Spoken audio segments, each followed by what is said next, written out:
Times news India അവതരിപ്പിക്കുന്ന ഇന്നത്തെ ദിവസം പരിപാടിയിലേക്ക് ഏവർക്കും സ്വാഗതം. ഇന്ന് 2020 നവംബർ മാസം 7-ാം തീയതി ശനിയാഴ്ച.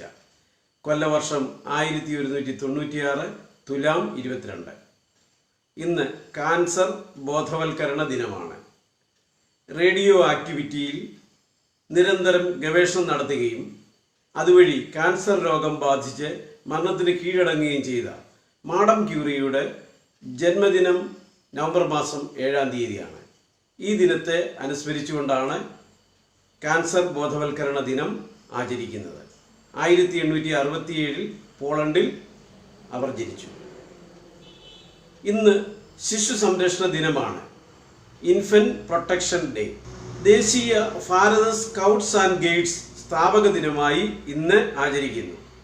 ഇന്ത്യയിലെ വിവിധ സ്കൗട്ട് പ്രസ്ഥാനങ്ങളെ ഒരു കുടക്കീഴിൽ കൊണ്ടുവന്നത് 1950 നവംബർ 7-ാം തീയതിയാണ്. ലോകത്തിലെ ഏറ്റവും പഴയ ജേർണലായ ലണ്ടൻ ഗസറ്റ് പ്രസിദ്ധീകരണം ആരംഭിച്ചത് 1665 നവംബർ മാസം 7-ാം തീയതിയാണ്. ഇന്ത്യയിലെ അവസാനത്തെ മുഗൾ ചക്രവർത്തിയായിരുന്ന ബഹദൂർ ഷാ രണ്ടാമൻ ബർമയിൽ അന്തരിച്ചത് 1862 നവംബർ മാസം 7-ാം തീയതിയാണ്. ഫിസിക്സിൽ ആദ്യമായി നോബൽ സമ്മാനം നേടിയ ഭാരതീയ ശാസ്ത്രജ്ഞൻ CV രാമൻ തൃശ്ശിനാപ്പള്ളിയിൽ ജനിച്ചത് 1888 നവംബർ മാസം 7-ാം തീയതിയാണ്.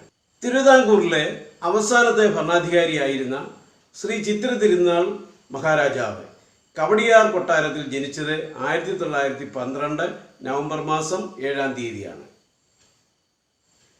വിഗതകുമാരൻ സിനിമ തിരുവനന്തപുരം ക്യാപിറ്റോൾ തിയേറ്ററിൽ പ്രദർശനത്തിനെത്തിയത് 1928 നവംബർ മാസം 7-ാം തീയതിയാണ്.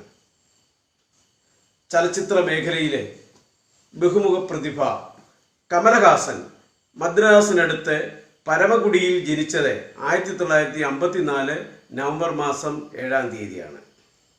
പശ്ചിമ പൂർവ്വ ജർമ്മനികളെ വേർതിരിക്കാനായി 1961 നിർമ്മിക്കപ്പെട്ട ബെർലിൻ മതിൽ പൊളിക്കാൻ തുടങ്ങിയത് 1989 നവംബർ മാസം 7-ാം തീയതിയാണ്. ഇന്ത്യയുടെ 10ാമത്തെ പ്രധാനമന്ത്രിയായിരുന്ന VP സിംഗിന്റെ നേതൃത്വത്തിലുള്ള മന്ത്രിസഭ രാജിവെച്ചത് 1990 നവംബർ മാസം 7-നാണ്. മഹാത്മാഗാന്ധിയുടെ ചെറുമകൻ കാനുഭായി അന്തരിച്ചത് 2016 നവംബർ മാസം 7-ാം തീയതിയാണ്. ഗാന്ധിജിയുടെ ഊന്നുവടിയിൽ പിടിച്ചുകൊണ്ട് ഓടുന്ന കുട്ടിയുടെ പ്രശസ്തമായ ചിത്രത്തിലെ കുട്ടിയാണ് കാനുഭായി. ഇതോടെ നവംബർ മാസം 7-ാം തീയതിയുടെ ചരിത്രവിശേഷങ്ങൾ സമാപിക്കുന്നു. നന്ദി, നമസ്കാരം.